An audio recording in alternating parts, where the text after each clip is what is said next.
want to see if I can take you on a roller coaster where we talk from all this, topics throughout the conference. Singularity University, exponential growth. We have the expert in the house. Don't want to touch upon this, exponential growth curve, which Yuri will hand on. But there's so much in store in the next couple of years, in the next decade, which is amazing, and it's really hard to grasp. So I think if we are in our space in, let's say, IT and mobile and digital, in a way I see there's like this ICE train coming, right? The high-speed train coming towards us, and so many new advantages in IT according to Moore's law. But then if you really take a step back, and even that is, let's say, all this innovation is really hard for us sometimes to, oh wow, where did this come from? Amazing.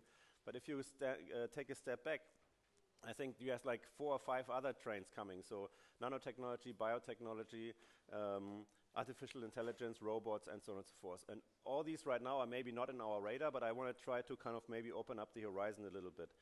In a way, mobile is still maybe the remote control to our lives, but as we know, we press a button and the car comes, whether it's a automotive self-driving car, whether it's a Blacklane or Uber or something like that. What we have is that you also connected with, this is an example from Japan, where we're trying to get more into sensors. So this is a mood sensor which tries to understand how you feel today, and then according to your feelings, you hear maybe different kind of music. So that's from Nanoware, the guys who also had the rabbit ears, which we had 2 or 3 years ago. The Mayo, which is now I think finally getting released. Next time, Mark, Ottawa, please bring me a present. So this is gesture control, where it's just taking the sound of your muscles, and you can say play, forward, and so on. And so there's again different kinds of sensors how this works. And we have sensors in health, of course. We have something which I think we are now in this third wave of mobile. So in the beginning, it was you were either on deck or dead. And now we are in this whole app economy, and we're all excited. But in a way, a lot of you already, while a lot of you already still try to make the next WhatsApp, some people already say, wow, this is tough because it's really a hit business. Either you are, in music, you can be a one-hit wonder, maybe like a $19 billion one-hit wonder, or you have a big back catalog and you build, a nice catalog for yourself and for the company. You can be maybe a U2, but there's a lot of singer-songwriters which find a stage, but it's also very confusing with more than 1 million apps and how to break through that market. So I think it's very tough, but now it's even getting tougher. I think we're at this cusp where we're talking lifestyle of mobility, Internet of Things, all this coming, and if you just see sizes, this is just gigantic. So I'm not about numbers, but it's like big, huge. And we will hear about smart cities, sensors. That's all part what we want to put together and curate. And Intel talks about ghost of computing. And this is really, we have CPUs which are millimeter. You can put into your eyes, contact lenses. You all see these tests. We have different patches, how we put sensors around our body. But then we have like robotics, which is not only drones. We will see some drone action. I think we have Jeremy who got a drone as well, and so on. And this is going to get smaller. And obviously military is a driver with some of this and funding, we owe them, they owe us. We got the internet from them in a way. But also if we talk at biotechnology, there's this life form computing we're entering. So once we thought that maybe silicon is no longer cutting it with all this, the next Moore's law, well, now let's jump into bio. And Harvard University built the first transistor in a E. coli bacteria. So now, once you have a transistor, you can build a computer, and that wherever that leads to. And that is obviously probably most of you know, in 1 gram of DNA, we can store 700 terabytes of data. In theory and practice and so on, but there's already musicians in England.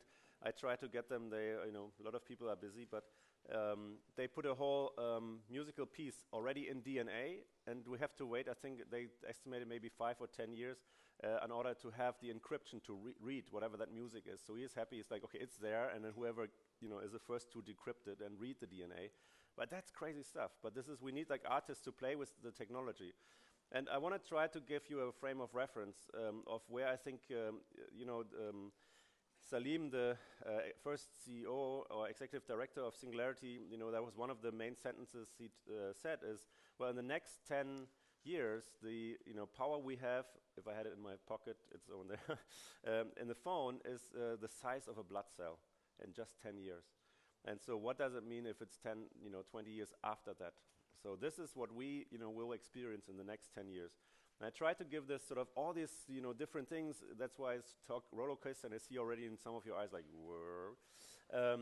So I think what is crucial is we have people working on, let's say, glasses, not even in the market. There are people working already on the next contact lens, and whatever that is, if it's even successful. We have material innovation in glass. We have, CPU sizes, jumping from silicon to bio, and artificial intelligence. I'm really happy that we have the evangelist of the Watson program from IBM here, from Paris, Michael, later today. And so we want to hear a little bit about artificial intelligence. And also, probably the size of Watson in 10 years is the size of our iPhone, which then in 10 years after that is the size of a blood cell. So we probably have Watson and all this artificial intelligence, which we see in movies and so on. Latest in 20 years, somehow might drink French or Japanese speaking or Mandarin. Or it's very crazy to think about this. Sensors, lot of things. So I think this is sort of maybe how the iPhone 20 might look like. So it all goes away, right? So that's why I think it's very hard to talk about mobile or being in the mobile conference. So I think we're talking, I don't know, microcomputing, vanishing computing. I don't know. Maybe it's another term, but and I mean, some of you might see there's like a little red thing around. Oh, maybe the camera does the camera have to be an indicator? And if it's recording me and now it has a red signal, then that you see it. Otherwise, you wouldn't see anything. I think so. Everything will vanish, and there's like this new, you have a hair extension, for example, maybe for your antenna. The next after LTE is IMTA, and well, I probably have a very short antenna then, but I stay with LTE. That's fine with me.